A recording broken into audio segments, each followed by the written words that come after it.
인권, 평화, 미래를 위한 역사행동 민족문제연구소가 만드는 역사 전문 팟캐스트 내일을 여는 역사 시즌4를 시작합니다. 반갑습니다, 여러분. 네, 안녕하세요. 진행을 맡고 있는 MC노 노기환입니다. 자, 오늘 방송을 위해서 우리 민족문제연구소의 핵심 브레인, 민족문제연구소의 많은 연구원들 가운데 가장 뛰어난 역량을 갖고 계신 두 분을 모셨습니다. 김덕영 선임연구원 그리고 이명숙 선임연구원 두 분을 모셨는데 먼저 우리 김덕영 선생님부터 인사 좀 부탁드리겠습니다. 안녕하세요. 김덕영입니다. 네. 인사 끝난 겁니까?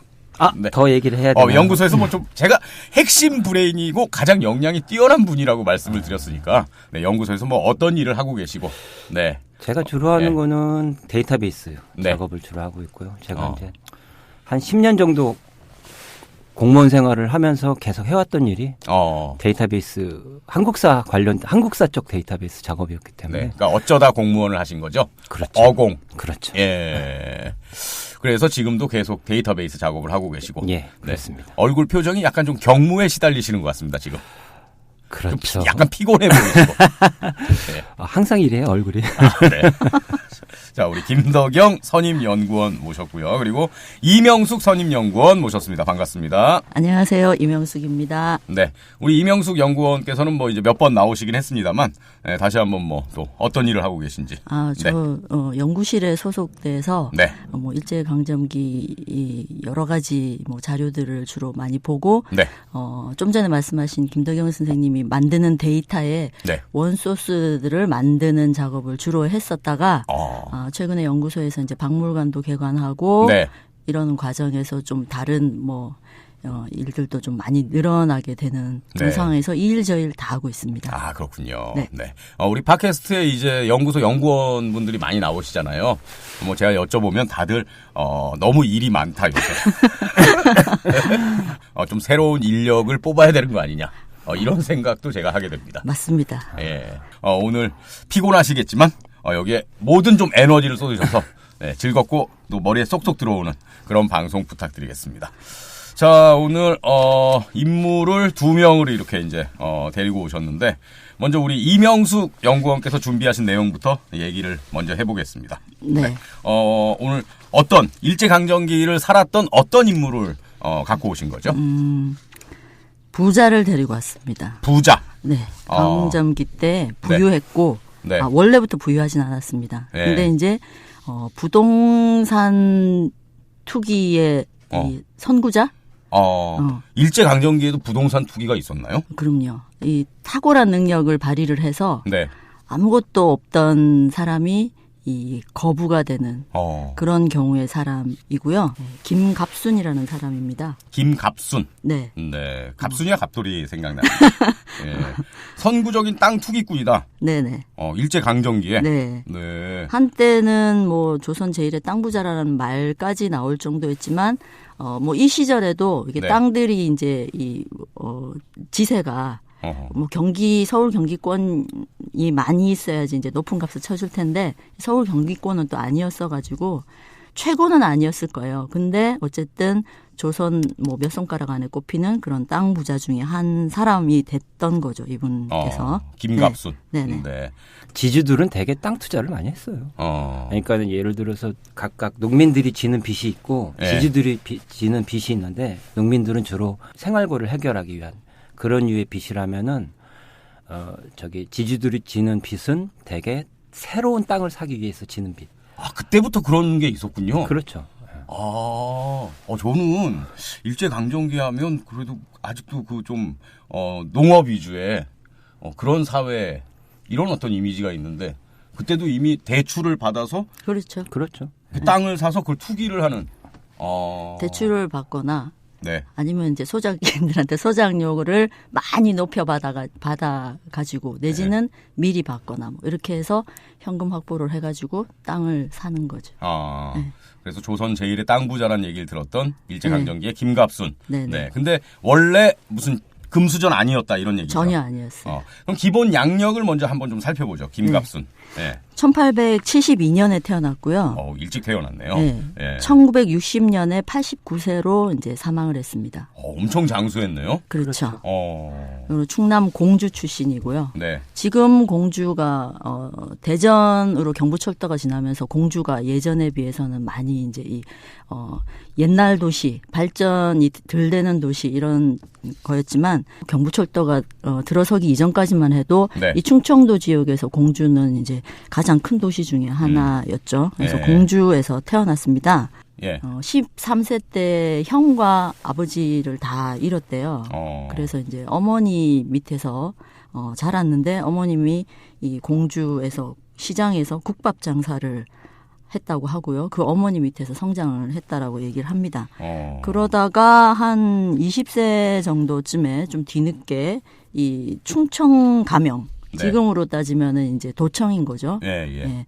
충청남도 충청 가명의 심부름꾼, 사령군노라고 표현을 하긴 하는데 아주 말단의 천한 이런 심부름꾼 역할을 했었다고 하고요. 사령군노면 네. 이 노자가 노비할 때 노자잖아요. 뭐 그렇기는 한데 노비란 얘기인가요? 아니요, 그렇기는 한데 이게 군노라는 표현이 직접적인 우리가 생각하는 그런 군노는 아니었던 것 같고요. 이런 식의 이제 그 가명에 속해서 일하면서 심부름을 해주는 이런 역할을 하는 사람들도 이런 식으로 표현을 했던 것 같아요. 근데 지금까지 들어온 어떤 어린 시절 얘기만 들었을 땐 부하고는 전혀 상관이 없는데요, 지금? 그렇죠. 아주 밑바닥이잖아요, 지금. 그렇죠. 완전 밑바닥이죠. 근데 어떻게 이렇게 조선 제1의 땅부자라는 별명을 듣게 되는 그런 인물이 됐을까요? 그러다가 어느 날 갑자기 이제 관직을 진출하게 되는데 이게 구체적으로 워낙 이제 이게 천출인 사람이나 마찬가지이기 때문에 기록이나 이런 걸로 남아 있는 건 없습니다. 근데 어떻게 이제 갑자기 관직에 진출하죠? 근데 거의 이제 관노였던 사람이 소문이라든가 이 사람 주변에서 이제 뭐 나이 드신 분들이 들었던 얘기들을 또 이제 전해 들은 사람에 의하면 이분이 그 춘천 가명에서 심부름꾼으로 할 때 일단 그 충청 감사한테 엄청 잘했대요. 그러니까 이제 지금은 지금 도지사. 네. 뭐 요강단지 그때 이제 그 요강단지를 쓸 때인데 충청 감사 요강단지를 막 몸에 품어가지고 그 차가울까봐. 겨울에. 매일 거기를 들락거리면서 따뜻하게 해가지고 이렇게 잘 데펴서 방 안에 들여주고 이래서 충청 감사에 일단 사랑을 받았다 그러고요. 감사님 엉덩이 차가울까봐. 참 한겨울에 갑자기 요강에 앉으면 엉덩이 차갈 수 있으니까. 깜놀하니까. 지금으로 치면 비대 기능을 해준 거네요. 그렇죠. 비대 보온 기능을. 뭐 그렇게 해서 이제 충청감사의 눈에 들기도 했다 그러고 또 어떤 한편으로는 이 그 노름판에 좀 있었던 것 같아요. 또 이제 노름꾼을 잡으러 갔다가 거기서 어떤 묘령의 여인이 잡혀 있어가지고 그 여인을 도와줬대요. 도와주고 의남매를 맺을 정도로 이제 친해져가지고 이 여인이 또 미모가 이제 특출나서. 좀 전에 그 대표드렸던 충청감사 동일인인지는 잘 모르겠으나 그 충청감사에 소실로 소개를 시켜 중매를 했대요.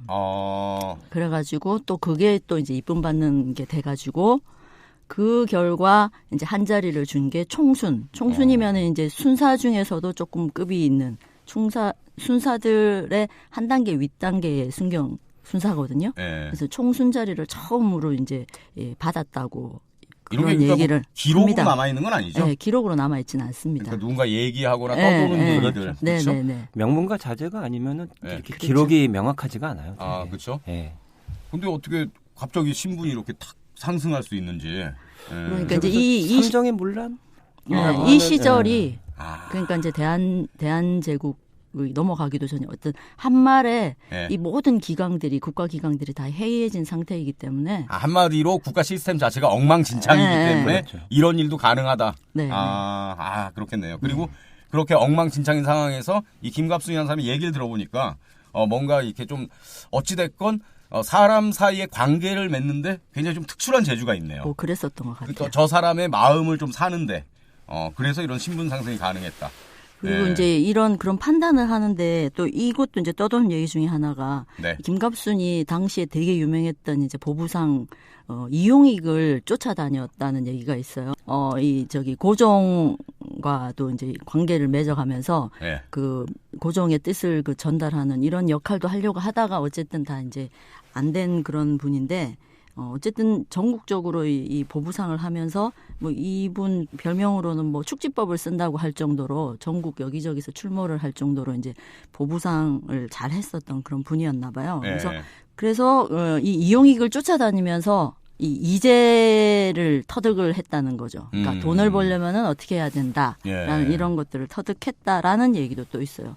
이제 이런 것들이 좀 맞아 떨어져 가지고, 그러니까 관과 줄을 대는 방법, 그다음에 돈을 버는 방법 이런 것들을 이 20대 때에 좀 터득을 했던 것 같아요.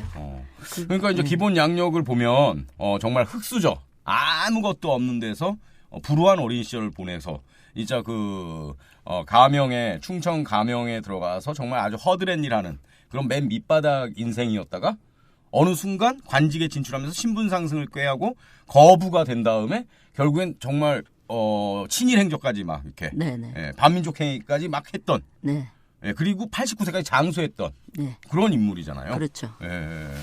어떻게 보면은 정말 입지전적이다. 그런 인물이죠. 이렇게도 볼 수가 있겠네요. 드라마로도 만들어졌어요. 옛날 드라마. 저는 나이가 어려서 잘 생각이 안 나고 우리 김덕영 선생님은 그 드라마 잘 기억하실 것 같습니다. 제목이 뭐였죠? 그 드라마가? 거부열전이라고 그러던데요. 거부실록? 몇 년도에 했을까요? 그게 80년대에 했던 것 같아요. 초반. 그랬으면 저는 대학생 시절이라 가지고. 그때 집에 붙어 있지를 않았죠. 한참 데모 많이 하실 때잖아요. 저는 짱돌 한번 잡아본 적이 없습니다. 주로 화염병만 던지셨군요. 그랬나 봅니다. 저는 조금 기억나요. 어렸을 때 제가 그때 이제 국민학교 다닐 텐데 박규채 아저씨가 아마 이 역할을 했을 거예요. 그리고 거기서 그 드라마에서 이제 유행어가 하나 탄생합니다. 민나 도로보네스라고. 민나 도로보네스. 다 도둑놈들이야. 이 김갑순이 그 얘기를 입에 달고 살았다면서요. 그러니까 저는 본 적은 없는데 그걸 읽으면서 나만 도둑놈이 아니다라는 회피용어로 한 말인가요, 그게?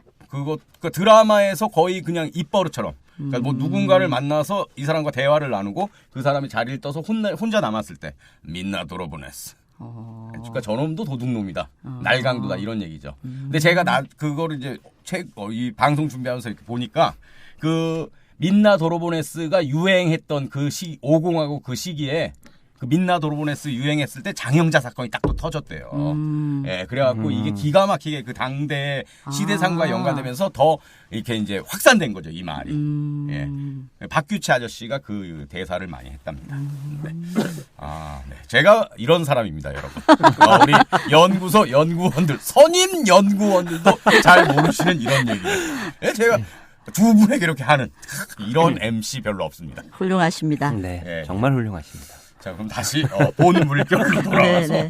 그래가지고 그러면은 이제 관직에 진출을 했다는 거 아닙니까? 그래서 이제 공식적으로 자료상으로 확인되는 첫 공식 직책은 충북 관찰부의 주사입니다. 역시 이제 말단 주사인데 이게 이제 본인 자필로 쓴 대한제국 관원 이력서라는 게 있거든요. 이제 거기에 첫 직책으로 이제 썼던 게 요거죠. 근데 저는 갑자기 궁금해지는 게 이렇게 어렸을 때 허드렛 일만 하고 그러면 교육을 거의 못 받았을 것 같은데 어찌됐건 뭐 무슨 주사하고 그러면 글을 알아야 될 거 아닙니까? 글은 알았나 봐요. 그러니까 이제 가능하지 않았을까요? 그럼 대단한 사람이네요. 어찌됐건. 뭐 그런 것 같습니다. 아무리 엉망진창이었던 그런 시스템이었어도 아무것도 모르면 못할 거 아닙니까? 그렇죠.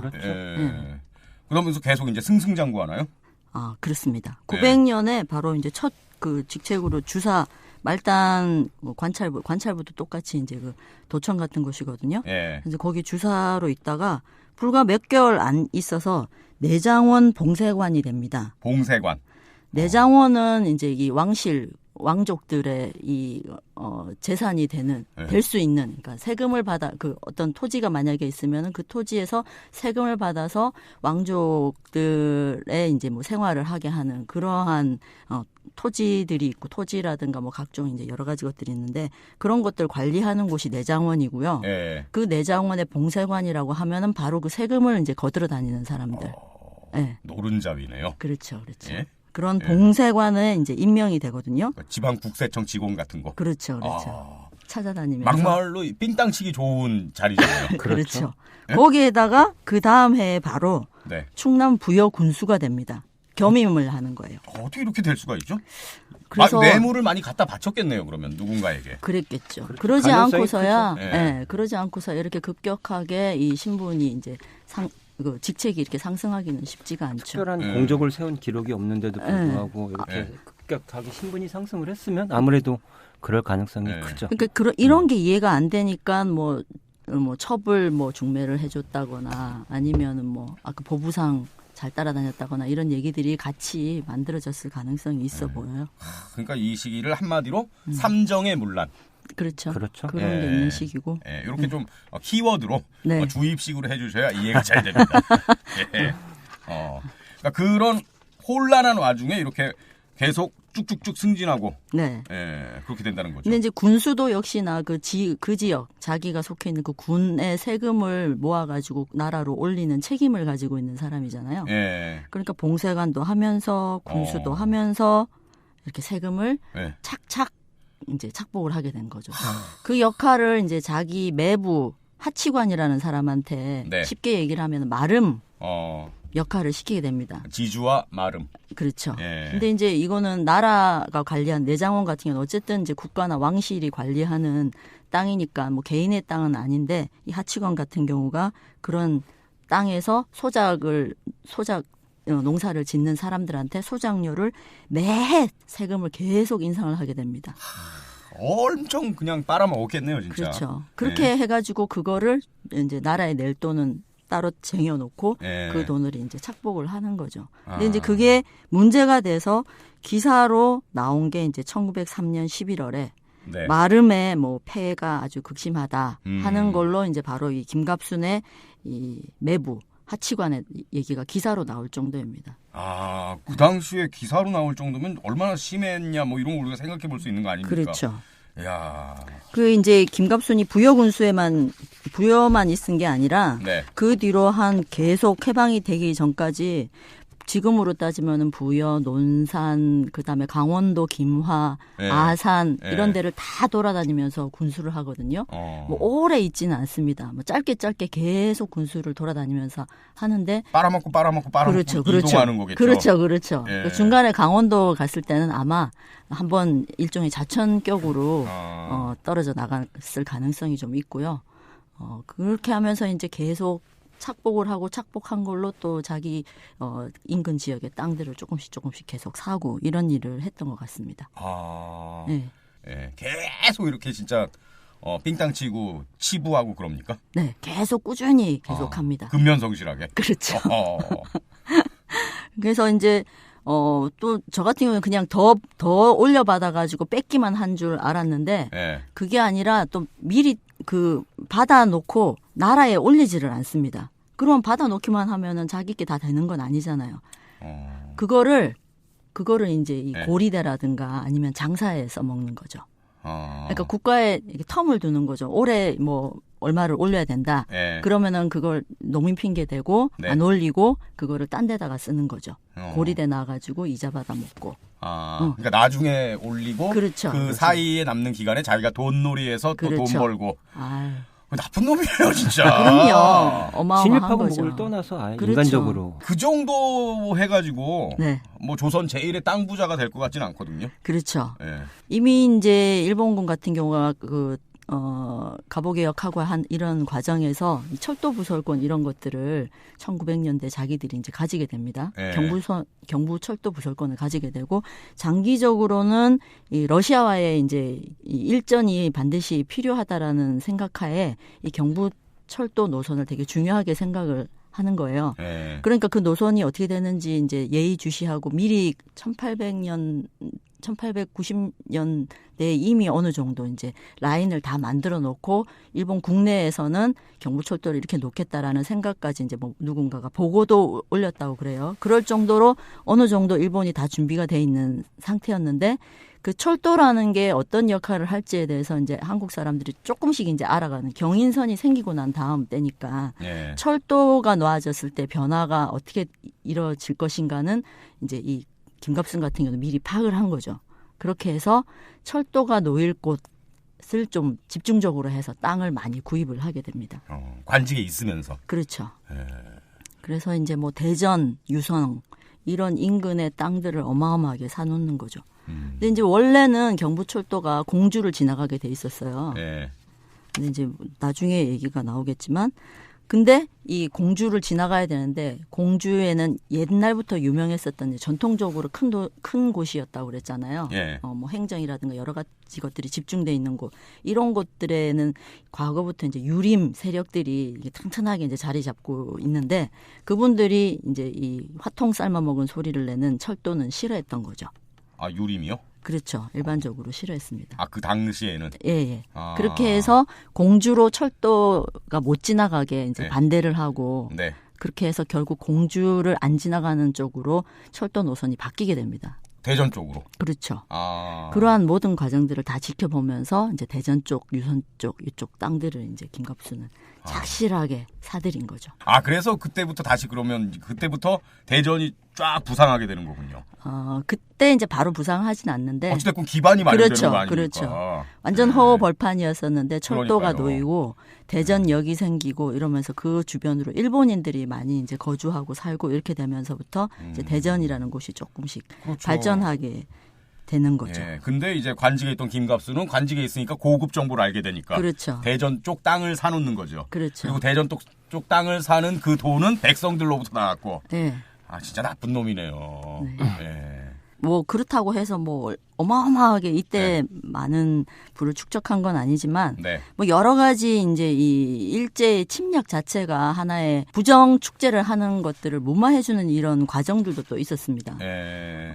이게 통감부가 들어서면서 세금 가지고 문제를 일으키는 걸 일제히 탕감을 해준 적이 한 번 있어요. 1908년에. 네. 워낙에 이제 지방 말단의 이 부정부패가 심했던 그런 상태에서 통감부가 이 지방 권력들을 어느 정도 좀 유화시켜서 장악을 해나가는 그런 과정이었다고 생각이 듭니다. 그런 게 또 기회가 돼서 네. 김갑순으로서는 정부에 올려야 될 세금 이런 거 굳이 이제 다 탕감해 준다는데 갖다 바칠 필요가 없는 거죠. 네. 이런 과정들도 또 이렇게 이 부를 축적하는 부정적인 방법으로 부를 축적하는 걸 어떻게 보면 양성화시켜주는 네. 그런 일들도 있었고요. 그러니까 나라가 망해가는 과정이 네. 그 망국의 과정이 김갑순에게는 참 기회가 됐네요. 그렇죠. 부를 네. 오히려 축적하는 기회가 된 거죠. 그래서 최초의 땅 투기꾼 1호. 그렇죠. 네. 그러면 이제 1910년에 강제 병합이 되잖아요. 네. 그때도 계속 관직을 유지하고 있나요? 그때 이제 바로 직전에까지 아산 군수를 했습니다. 네. 강제 병합되고 난 다음에 계속 이제 아산 군수를 하게 되는 거죠. 그래서 한 1911년 초까지 네. 예, 아산 군수로 있었습니다. 근데 이제 그게 끝이 아니에요. 군수는 공직은 네. 끝냈는데 절대로 그 관과의 이 연결고리 이건 놓치진 않습니다. 그렇게 해서 충남 참사라는 게 일종의 이제 그 강제병합되고 난 다음에 도마다 참사 제도를 둬가지고 네. 이 뭐 군수라든가 아니면은 지방관들을 자문하는 역할로서 참사를 둡니다. 근데 이제 말이 자문이지 실질적으로 자문을 주는 게 아니라 과거 어떤 지역 유력자들을 예우해주는 이런 하나의 제도였던 거죠. 그런 참사 제도라든가 아니면 지방토지조사위원회 위원 이런 것들을 계속하면서 이 관과의 관계들을 계속 유지하는 거죠. 그 지방토지조사위원회 하니까 우리가 강제병합되고 난 다음에 일제가 뭘 했어요? 토지와 관련해서 토지조사 사업. 그렇죠. 전국적인 토지조사 사업을 했잖아요. 이런 토지조사 사업을 하는 데에서 지방에서 도와주고 뭐 여러 가지 것들을 일을 했던 게 이런 지방토지조사위원회인데 그런 위원을 또 계속 하고 있습니다. 뭐 중요한 정보는 네. 관에서 가지고 있는 중요 정보는 또 놓치지 않는 거죠. 계속 루트가 있네요. 그렇죠. 그렇죠. 그래서 이제 이 과정 속에서 또 토지조사 사업 통해 가지고 우리 이 조선인들이 이제 대대로 경작을 해왔던 경작권이 완전히 인정이 되지 않고 이 소유권 개념으로 다 넘어가게 되잖아요. 토지에 대한 소유권 개념. 그때 이제 뭐 제대로 신고를 못해서 토지를 막 뺏긴 사람들도 많다 이제 이런 얘기가 있는데 어쨌든 국가 장부상에 기록되지 않는 주인 없는 땅들 이런 것들이 되게 많았을 텐데 그런 것들을 어쨌든 이 김갑순이 아주 또 이제 토지조사위원회 참사 이런 걸 하면서 정보를 잘 받아가지고 엄청나게 또 이 과정에서 많은 땅들을 사들였다고 합니다. 근데 이제 이런 걸 살 때 또 현금이 있어야 돈이 있어야 될 거 아니에요. 또 그 돈은 또 일본인 자본으로 들어온 은행 이런 데서 또 인맥을 또 이용해가지고 저리로 또 대출 받아가지고 또 땅 사는 데 쓰고 계속 이걸 순환을 시키면서 그렇게 재산을 불려나가는 것 같아요. 그리고 이렇게 뭐 땅만 사들이는 걸로 끝나는 게 아니라 이때 당시 개발 안 된 땅들이 대단히 많아요. 그리고 이제 이 일제가 그런 개발 목적으로 일본인들을 많이 들여와서 이제 조선이 뭐 농법이나 뭐 농업기술이나 이런 게 상당히 뒤처져 있기 때문에 일본의 고급 기술을 전파를 해서 너네 땅도 개간시켜주고 뭐 이렇게 한다라는 그런 얘기들을 많이 하면서 일본인들을 또 들여오기도 하거든요. 그렇게 해서 이제 이 조선 총독부가 그런 사람들한테 이 싸게 이제 또 자금을 지원해주고 그런 개간을 하도록 이런 것들을 많이 도와주는데 또 거기에 껴가지고 일본인도 아닌 김갑수는 그 사이에 껴가지고 공주 인근 지역에 황무지를 개척한다거나 아니면은 뭐 수리 사업을 한다거나 당시 우리 수리 사업의 개념들이 그렇게 많지는 않은 시절이었거든요. 그래서 뭐 저수지를 공동으로 축조를 해서 이 물을 가둬가지고 제때에 이제 물을 대주는 이런 것들을 하는 수리 사업들 이런 것들을 하는 과정에 또 참여를 해가지고 많은 돈을 받아서 또 그 명목으로 또 많은 걸 또 떼먹는 거죠. 이런 김갑순이 이제 전국적인 갑부의 반열에 오르게 되는 게 충남도청 이전인가요? 네네 그렇습니다. 그러니까 충남도청을 어디에서 어디로 옮긴다는 거죠? 아까 이제 전통적으로 충청도에서 최대 큰 도시로 치자면 공주. 공주였는데 공주에 이제 충청 가명이 있었고 충남 관찰부도 거기 있었고 그런데 이제 여기에서 대전 쪽으로 옮기자는 얘기가 있었습니다. 절도도 깔렸고.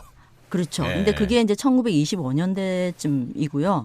대전에 아까 그 대전역 인근에는 일본인들이 많이 와서 이주를 해서 살았다고 그랬잖아요. 그러니까 전통 도시는 아니에요. 조선인보다 오히려 일본인 거주 비율이 높은 그런 지역이었는데 거기 있는 이제 일본인들이 중심이 돼가지고 도청을 대전 쪽으로 옮겨달라. 뭐 철도 교통의 요지이고 뭐 이러저러 하기 때문에 대전으로 옮기는 게 여러 가지로 이 주민들이 이용하기 좋다. 이런 얘기를 해서 일본인들이 대거 이제 조선 총독부라든가 아니면 일부 본토에다가 이 충남도청 이전을 요청을 하기 시작합니다. 그랬음에도 불구하고 또 이제 공주 그 유지자들께서 절대 안 된다. 그럼 당연하죠.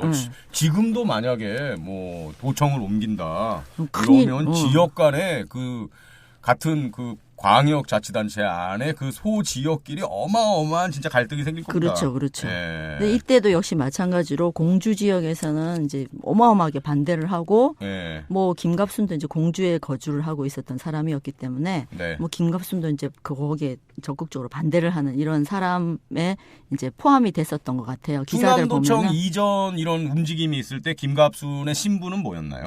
25년쯤에 중추원 참의를 하게 됩니다. 중추원 참의. 중추원 참의는 어떻게 보면은 조선인이 이 지역 유력자 출신의 조선인이 올라갈 수 있는 최고의 자리예요. 근데 충남도청 이제 이전 움직임, 이전과 관련해서 어떤 이권을 챙겨서 김갑순이 전국 갑부의 반열에 올랐다 그랬잖아요. 근데 이때 이제 신분이 중추원 참의다. 그러니까 김갑순이 뭐 어떤 식으로 해서 이 충남도청 이전으로 어마어마한 부를 챙기게 되는 거죠? 김갑순이 직접 나서지는 않았던 것 같아요. 아까도 얘기했지만 일본인들이 주로 나섰다고 그랬잖아요.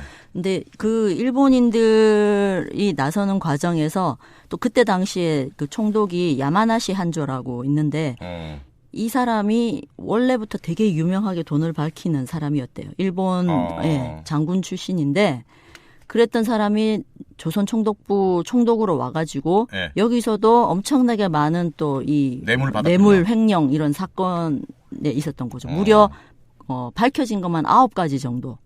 그 중에 하나가 충남도청 이전 뇌물 수수 사건이 있었어요.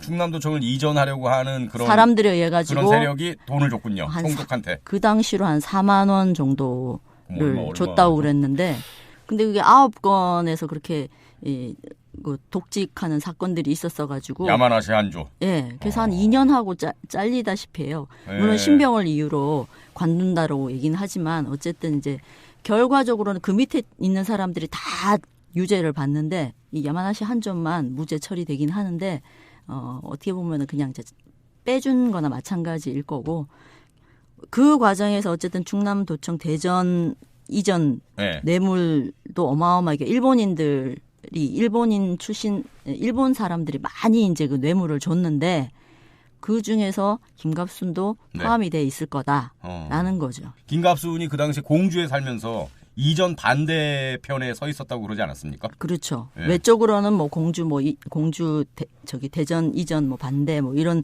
팀에 들어가 있었는데 아까 어디 땅을 샀다 그랬죠? 대전 땅을 사놨다 그랬죠. 그렇죠. 대전 유성 지역 땅을 엄청나게 사놨다 그랬잖아요. 박쥐 같은 인간이네요. 아니, 자기가 속해 있는 건 지금 그러니까 도청 이전 반대 그룹에 있으면서 그렇죠. 내가 사놓은 땅은 그 대전에 있으니까 밖으로 안으로는 또 이렇게 이전하려는데 힘을 실어주고. 그렇죠. 그러니까 이제 일본인들 사이에 김갑순 이름이 들어가 있거나 뭐 이런 일은 없었던 거죠. 아주 영악했네요. 아주 영악했죠. 대단하네요. 영악할 뿐만 아니라 실질적으로 이제 그 대전 이전이 될 때에 그 대전의 도청 청사 땅이 상당 부분이 김갑순 땅이었었어요. 그래서 그 과정에서 또 이제 도청 쪽이랑 그 땅을 사고 파는 문제 있어가지고 딜도 하고 그랬더라고요. 그것만이 아니라 또 공주를 떠나올 때는 공주의 무슨 시장 증축하는 데 돈을 얼마씩 기부를 하고 공주시에 뭐 무슨 기성회 이런 데 돈도 기부를 하고 그러면서 공주를 또 떠나오는 거죠. 외적으로 유지자들한테 욕 안 얻어먹게 이런 행위들을 하면서 이미지 관리도 하면서 그렇죠. 이 속은 다 챙기고. 그래서 뭐 말로는 김갑순이 공주를 떠날 때 뭐 공주에 엄청난 많은 사람들이 막 눈물을 흘리고 가지 마라고 매달리고 뭐 그랬다는 얘기도 있긴 하더라고요. 근데 어쨌든 뭐 그 총도까지도 자르게 만든 그런 독직 사건 중에 대전 이전 뇌물이 있었다는 거는 그래서 결국 충남도청이 대전으로 이전하게 되는 거죠. 그렇죠. 최종 결정이 됩니다. 25년에는 뭐 모든 걸 백지화, 공주 유지자들의 극렬한 반대로 이제 백지화 됐다가 20년대 후반에 다시 얘기가 돌면서 최종적으로 31년에는 이제 대전으로 옮기는 걸 결정을 하고 공사를 시작을 하는 거죠. 그러니까 여기 자료 보니까 김갑순이 1931년 충남도청사 예정지였던 대전의 시가지 땅 40%. 40%를 소유하고 있었어요? 네네. 22만 평. 어마어마하게 사놨네요. 그렇죠. 그래갖고 이제 옮기고 난 다음에 수십 배가 오른 땅값으로 전국적인 갑부 반열에 올랐다. 그렇습니다. 그래서 이게 땅이 대전, 공주, 유성 뭐 이렇게 다 해가지고 1,011만여 평을 땅을 가지고 있다는데 어느 규모인지 상상이 안 갑니다. 상상이 안 가죠. 당연히. 그래서 많구나. 맞나 보다. 땅 한 평도 제 땅이 없는 사람한테 1,000만 평은 어느 정도인지 잘 모르겠습니다. 결국에는 다 진짜 그 농민들, 백성들한테서 나온 거 아닙니까? 그렇죠. 근데 이제 이렇게 땅만으로 부자가 되는 게 아니라 또 참 성실합니다. 여러 가지 방면에서 돈 모으는 게. 그 일부 사람들은 이제 김갑순을 좋게 얘기하는 사람들한테는 뭐 농민들한테 선정을 베풀었다 이런 얘기도 많이 하는데 대지주니까 뭐 소작농들이 많을 거 아니에요. 본인이 많이 가졌으니까 뭐 농민들한테도 뭐 뺐거나 이런 게 아니라 농민들한테 후했다라고 얘기를 하는 글들이 있는데 전혀 그렇지 않습니다. 아까 얘기로는 이제 좀 이미지 관리도 좀 신경을 썼으니까 그랬었지 않을까라는 생각도 드는데요. 근데 그 이미지 관리라는 것들은 자기가 앞으로 활용 가치가 있는 인맥들, 관계들한테 그렇게 이미지 관리를 했던 것 같고요. 실제적으로 이제 기사들 나온 것들을 보면은 두 가지 차원으로 농민들을 우리 보통의 이 조선 인들을 괴롭히는데 일단 소장료 수입. 이 소장료 수입 같은 경우는 아까 과거 이제 그 매부인 마름을 시켰던 거랑 좀 비슷한 형태로 예. 이렇게 소장료를 뭐 과하게 이제 받는 건데 또 방식도 좀 바꿉니다. 이게 미리 소장료를 받습니다. 그 해의 소장료를 봄에 미리 받아놓는 겁니다. 그 수확되는 거 본 다음에 소장료 이렇게 받고 그렇죠. 뭐 퍼센테이지로 보통 나눠가지고 그러는데 그게 아니라 이제 뭐 대충 미리 정해가지고 소장료를 받아놨습니다. 근데 하필 1921년에 흉작이 들었었나 봐요. 그러니까 이 소장료를 너무 과했던 거죠. 봄에 미리 냈던 소장료가. 근데 무조건 더 이상 이하도 없이 그냥 한번 냈으니까 이제 끝나버린 거죠. 근데 농민들이 그 먹고 살기도 어려운 상황에서 과하게 이 소장료를 미리 내기 위해서 그 봄에 막 여기저기서 돈을 급전을 끌어당겨가지고 소장료를 미리 줬는데 이 흉작이 들어놓으니까 그걸 갚을 길도 없고 이러다 보니까 땅을 오히려 소작 짓던 땅을 뺏기는 경우가 막 생기는 거죠. 그런 소작권을 두고 농민들 사이를 또 저울질을 해가면서 이간질을 해가면서 이렇게 계속 돈을 받게 됩니다. 그래서 이제 엄청난 원성을 사게 되는 거죠. 그 동아일보의 기사도 났네요. 동아일보 1921년 5월 21일 기사를 보니까 가증한 지주의 횡포, 선도지를 턱없이 받아먹고 논을 이리저리로 이작시켜. 그러면서 충남 공주에 사는 부자 김갑순 씨는 대정역 부근에 있는 300여 두락의 토지에 대하여 작년에는 소장료를 매 두락에 20원 내지 25원씩 현금으로 미리 받았는데 그 소작인들은 작년 가을에 곡식값이 폭락됨으로 인하여 가을에 수확한 것은 봄에는 소장료의 3할에 불과할 뿐만 아니라 점점점 하면서 기사가 쭉 나오는데 네네. 지금 말씀하신 그런 내용인 거잖아요. 이 그렇죠? 내용이에요. 네. 와, 시골이잖아요. 어찌됐건. 이 서울이 아니라. 그렇죠. 네. 근데 동아일보에 기사가 날 정도로 네. 이렇게 그 소장농들의 피를 빨아먹었군요, 진짜. 동아일보가 20년에 창간이 됐잖아요. 20년 4월에. 20년부터 해서 거의 매해 이 김갑수는 유명한 횡포를 부리는 지주로 거의 매해 기사가 나옵니다. 창간 이후에요? 네. 그러니까 이제 동아일보가 초창기에는 민족지였잖아요. 그래서 이제 이런 부분에 대해서 이제 얘기를 많이 하고 30년대 이 워낙 그 소작쟁이 이런 것들도 많이 일어나는 시기에 김갑수는 빠지지 않고 등장을 합니다. 그러니까 타이틀부터 가증스러운 지주의 횡포. 그렇죠. 이게 김갑순이라는 얘기 아닙니까? 그렇죠. 동아일보 기사 타이틀이. 이거 얼마나 심했는지를 알 수가 있네요. 이렇게 이제 소장료 수입만 이것도 미리 현금으로 받잖아요. 또 현금으로 받아가지고 또 고리대 놓고 또 다른 데에다가 또 투자를 하고 이런 식으로 또 미리 또 다 써먹는 거죠. 앞서 썼던 방법 그대로는 또 이제 이 일제 강점기 때에 가뜩이나 이제 이 일제로부터 여러 가지로 이 수탈을 받는 농민들한테 김갑순마저도 이제 이렇게 했던 거죠. 이런 것뿐만 아니라 그다음에 아까 대전 철도가 청사가 들어오면서 대전에 있는 땅값이 엄청나게 많이 뛰었다고 그랬잖아요. 수십 배가 뛰었다고. 그렇죠. 근데 거기는 원래 허허벌판에 완전히 뭐 아무것도 개발이 안 되는 이런 지역에 조선인들이 사는 사람들이 많이 있었어요. 그래갖고 아주 낮은 가격에 이제 대지료.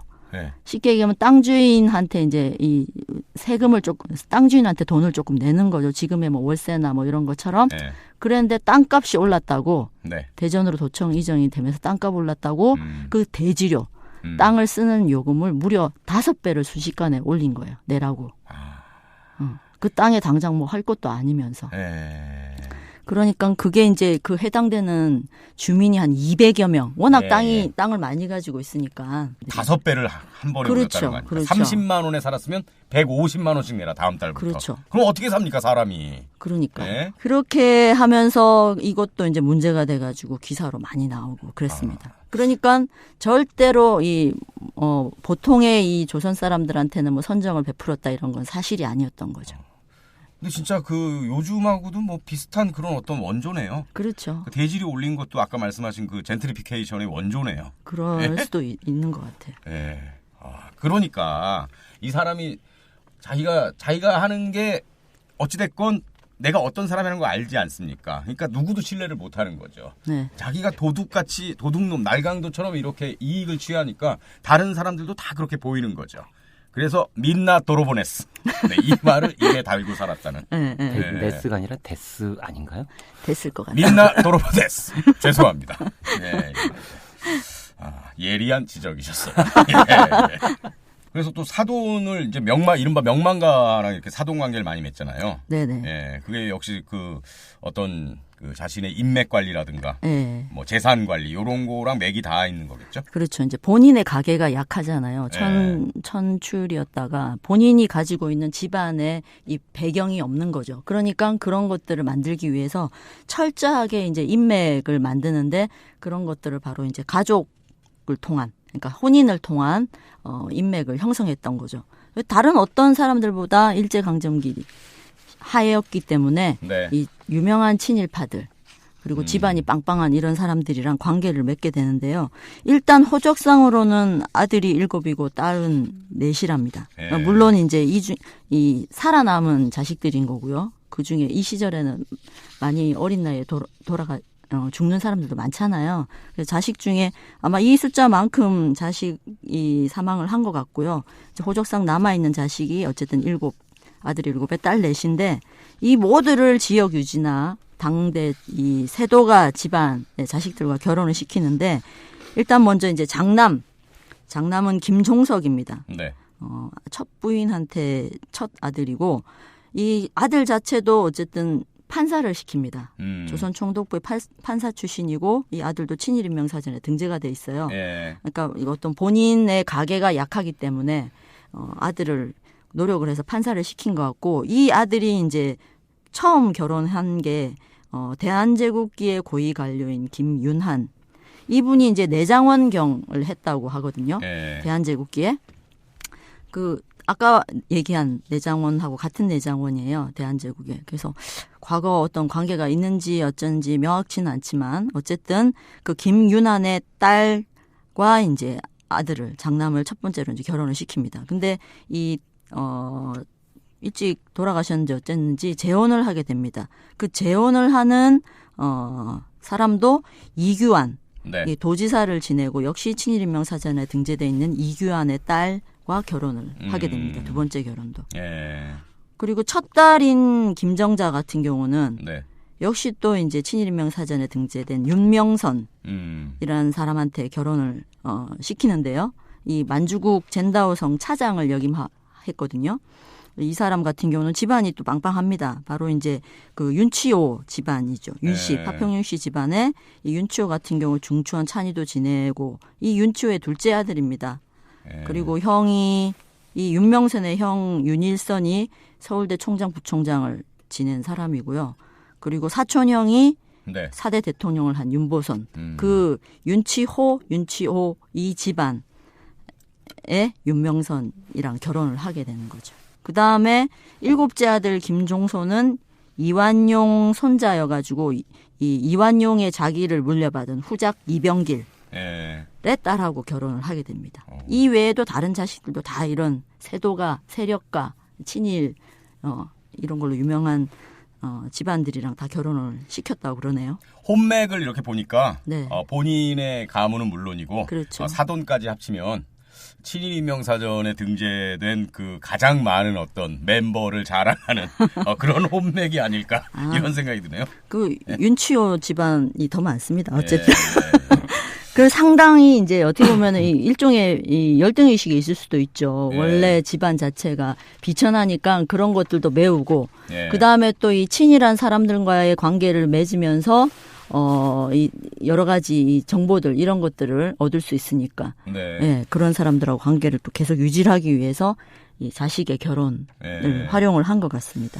지금까지는 이 김갑순이 농민들의 고열을 짜서 진짜 이 부를 축적하고 막 이런 걸 좀 봤는데 이 김갑순의 구체적인 어떤 친일 반민족 행위 어떤 것들이 있는지 좀 한번 살펴보죠. 네, 아까 잠깐 언급이 됐었는데 중추원 참의가 됐다고 그랬잖아요. 뭐 시기적으로 어쨌든 3.1운동 이후에 이 지역 유력자들을 친일하는데 끌어들이기 위해서 그리고 그다음 조선인들의 그 저항 정신을 무마시키기 위해서 중추원을 적절히 활용하는 데 적극적으로 참여합니다. 이 중추원 같은 경우 1년에 한두 번 정도 당시 경성, 그러니까 서울에서 총독이 오는 회의를 한두 차례 정도 진행을 합니다. 그리고 이제 뭐 각종 그 친일 관변 단체에서도 활동을 하는데요. 아까도 잠깐 얘기됐지만 뭐 20년의 공주 면협의원. 네. 이것도 이제 일종의 자문기구 역할을 하는 시절이었었는데요. 그런 것뿐만 아니라 그 뒤에 이제 뭐 도평이 회원이라든가 도회원 의원이라든가 이런 것들을 하게 되는데, 일부 인터넷에 검색을 하면 마치 이 기초의회의 시초인 것처럼, 요런 일제시대 때 요런 도회나 도평의회, 면의회 이런 걸 그 기초의회 시초인 것처럼 지방자치제 그렇게 써놔가지고 제가 좀 당황스러웠던 적이 있거든요.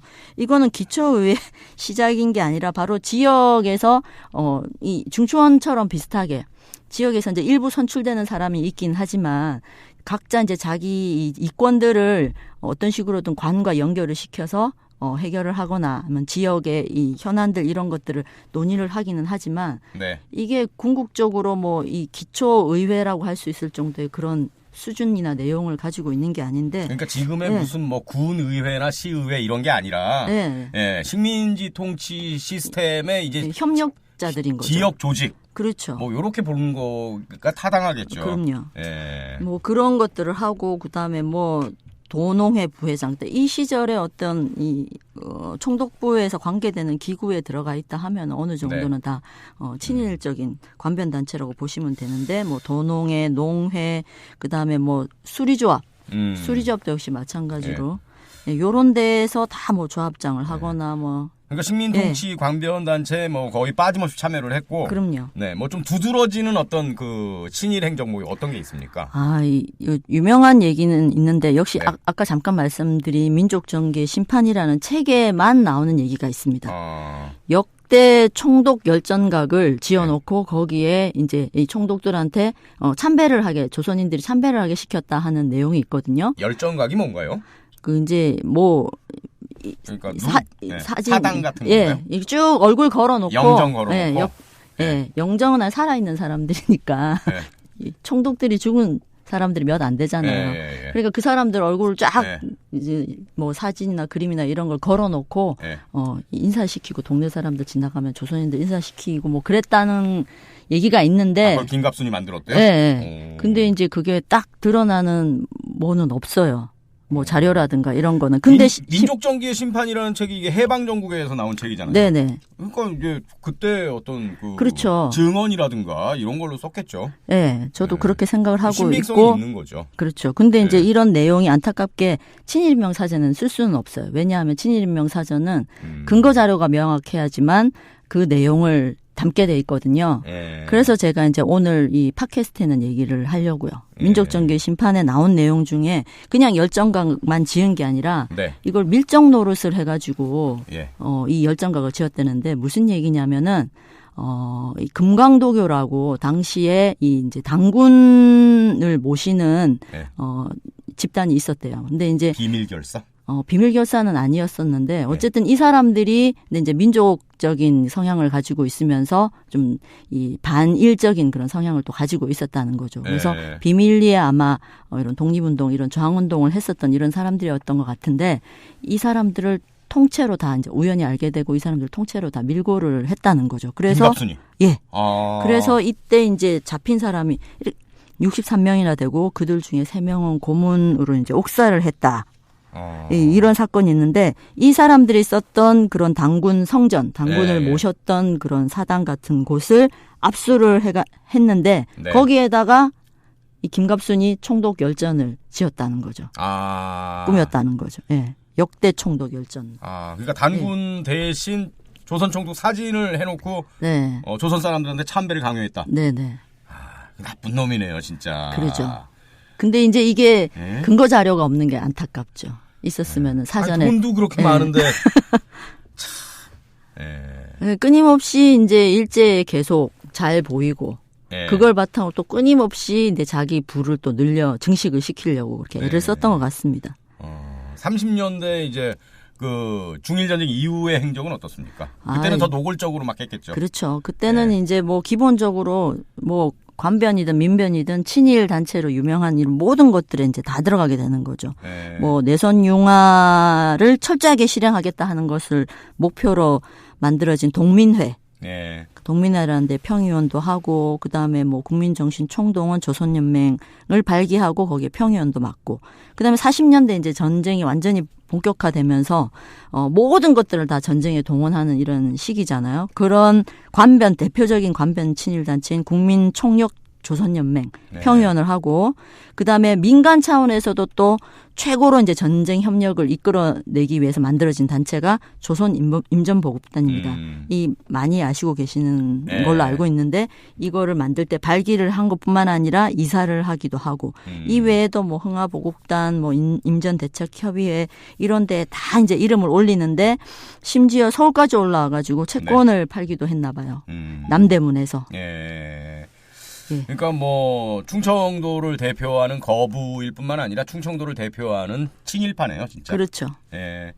당연히 해방 이후에 반민특위에 끌려갔겠는데요. 네.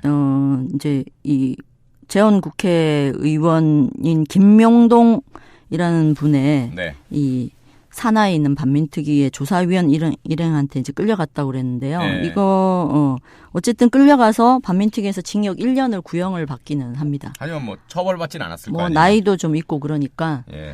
그리고 반민특위가 사실상 와해가 되면서 구체적인 처벌 이런 것들은 받지는 않았죠. 조용히 사나요? 해방 이후에? 조용히 살면 좋을 텐데. 이때 되게 수모스러웠나 봐요. 본인으로서는. 반민특위에 체포됐을 때? 네. 그 치욕스러웠다? 네네. 그럼 그렇게 살지 말았어야죠. 그게 치욕스러웠으면. 그래서 이제 자기 아들 둘하고 증손자까지 50년의 국회의원 선거에 내보냈답니다. 다 셋을 출마를 시켰는데 다 낙선이 됐다고 그러네요. 그래서 이제 이 선거에 돈을 좀 많이 썼나 봐요. 그리고 재산이 많이 줄었다 그러고. 그래서 어쨌든 이 되게 어느 날 갑자기 관료가 되고 또 이제 그 부를 축적하는 과정들은 눈에 보이는데 또 이제 어느 날 갑자기 또 재산이 싸그리 날아가는 이런 또 희한한 일생을 산 사람이더라고요. 그러니까 반민특위가 와해가 안 되고 좀 제대로 작동을 했으면 이런 친일파들의 재산 압수 그럼요. 이런 것도 이루어졌겠죠? 그럼요. 명확하게 이루어졌겠죠. 근데 안타까운 이제 부분인데 많이 안타깝죠. 근데 김갑수는 그 많은 재산을 다 어디에다가 썼을까요? 날렸을까요? 워낙 이제 부인들도 많고 자식들도 그렇죠. 많고 그러니까 쪼개지고 나눠지고 뭐 이래. 첩이 많으니까. 뭐 그러지 않았을까 싶은 것도 있고요. 그리고 해방되고 난 다음에 이제 정부 수립 이후에 이제 농지개혁이라는 거를 단행을 하잖아요. 그래서 그 농지개혁으로 또 많은 땅도 뺏겼을 것 같아요. 뭐 빼앗겼다는 표현보다는 이제 조금 정상화가 됐다. 그렇죠. 훌륭하시네. 역시 여전히 정리를 잘하시네. 그런 식의 표현이 좋지 않을까 싶습니다.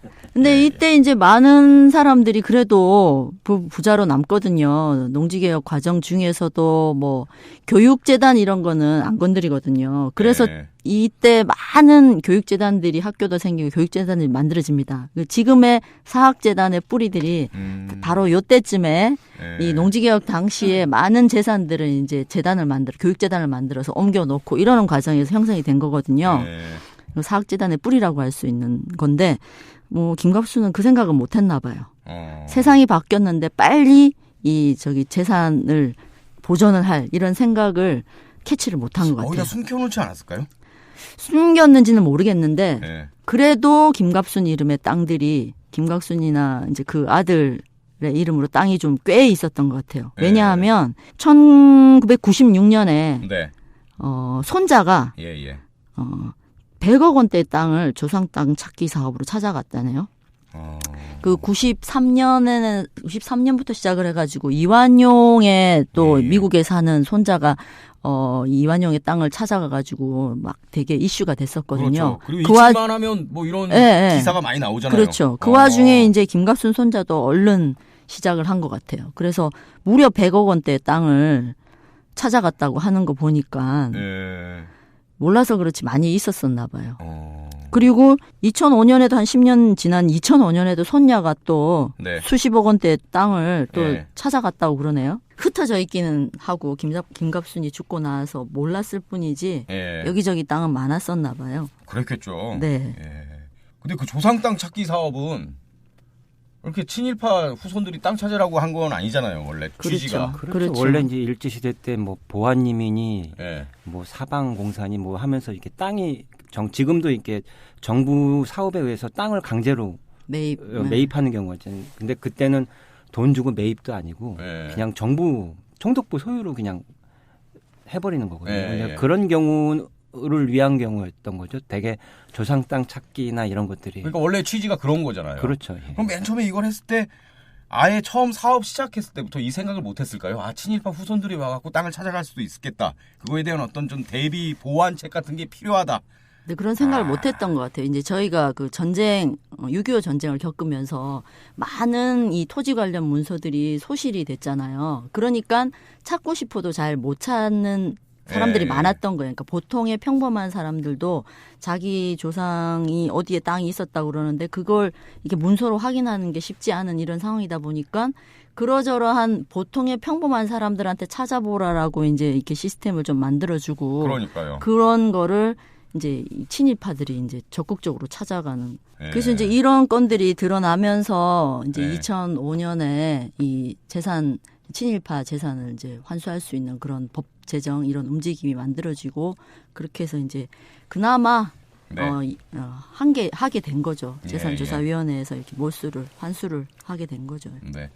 근데 이제 웃긴 거는 이 사람이 그렇게 이제 이런 여러 가지 지방 지역에서 유명한 친일하고 우리 이 농민들이라든가 우리 당시 조선인들을 고혈을 빨아먹었다라는 이런 거는 하나도 안 남고 뭐 시시때때로 이제 이 사람이 뭐 공적을 어떤 공적을 했다. 그러니까 이제 이런 것들만 여기저기에 산 속에도 뭐 여기저기에 이제 김갑순 이름이 적혀 있고 뭐 이렇다고 하네요. 그리고 심지어 이제 김갑순이 살던 공주에는 공주 갑부 김갑순 옛집 터 뭐 이렇게 해가지고 사진으로 확인을 했거든요. 누구 집 대문 옆에 이렇게 조그맣게 표지석도 만들어져 있고 그리고 유성원천을 만든 사람이 개발하고 만든 사람이 김갑순이에요. 그래가지고 유성 원천이 있는 뭐 가장 안쪽에 보면은 이 김갑순의 자선 공독비가 또 지금도 세워져 있다고 그러네요. 좀 이 유명한 친일파였다는 이런 게 좀 알려져야 되는데 그런 게 좀 지역에서는 그래도 지역 갑부라고 아직도 쳐주는 건지 어쩌는지 아니리라고 생각을 합니다만 아직도 남아 있다고 합니다. 제가 강원도 살지 않습니까? 네. 근데 이제 지역별로 다 그런 약간의 전설 같은 인물들의 얘기가 회자되는 게 있습니다. 근데 보면 대부분 다 친일파예요. 그러겠죠. 그 강원도도 뭐 여기 가면 여기는 그때 예전에 어떤 분이 뭐 만든 건데 뭐 여기서 뭘 했고 뭐 이런 게 진짜 전설처럼 남아 있고 사람들이 와 이러거든요. 그렇죠. 근데 알고 보면은 친일파입니다. 근데 사람들이 친일파라는 기억은 잘 하지 못하고 우리 지역에 배출한 인재 뭐 이런 식으로 인식하는 경우가 상당히 많아요. 그래서 연구소에서도 그 지역별의 대표적인 친일파 이런 것들의 어떤 그 과거 행적을 정확히 좀 발굴해내는 작업 같은 게 필요하지 않나 그런 생각을 하게 돼요. 맞습니다. 이게 지역 유력자 같은 경우는 김갑순도 보면은 이렇게 이제 뭐 신문에 기사가 나는 이런 것들은 분명히 드러나는데 근거 자료가 있는 건 드러나는데 지역에서 이렇게 친일 행위를 한 사람들은 사실상 자료가 유명한 사람 아니고선 자료가 별로 없거든요. 그렇게 해서 지역 유력자라든가 뭐 지방 경제 중요 인물이라든가 이런 사람들이 제외되는 경우가 아마 많이 있었을 거예요. 그러니까 아직도 무슨 선정비, 공덕비 이런 게 남아 있다는 거 아닙니까? 그 공덕비 반대되게 해갖고 그 과오만 적어놓는 그걸 뭐라 그러죠? 단죄비. 단죄비라 그러나요? 단죄비. 그런 걸 좀 세울 필요가 있네요. 김갑순 같은 경우는. 그렇죠. 그 공적비 옆에. 근데 이제 문제는 지금 세대는 김갑순도 모른다는 거죠. 그렇죠. 자, 오늘은 조선 제1의 땅 부자란 얘기를 들었던 공주 갑부 김갑순에 대해서 얘기를 했습니다. 김갑순에 대해서 얘기를 하면서 우리는 과연 어떻게 부자가 되는 게 좋을 것인가. 부동산은 자, 오늘은 일제시대 조선 제1의 땅 부자라고 소문났던 공주갑부 김갑순에 대한 얘기였는데요. 함께해 주신 여러분 고맙습니다. 좋아요, 댓글 많이 남겨주시고요. 다음 시간에 또 만나겠습니다. 여러분 두 분도 고맙습니다. 감사합니다.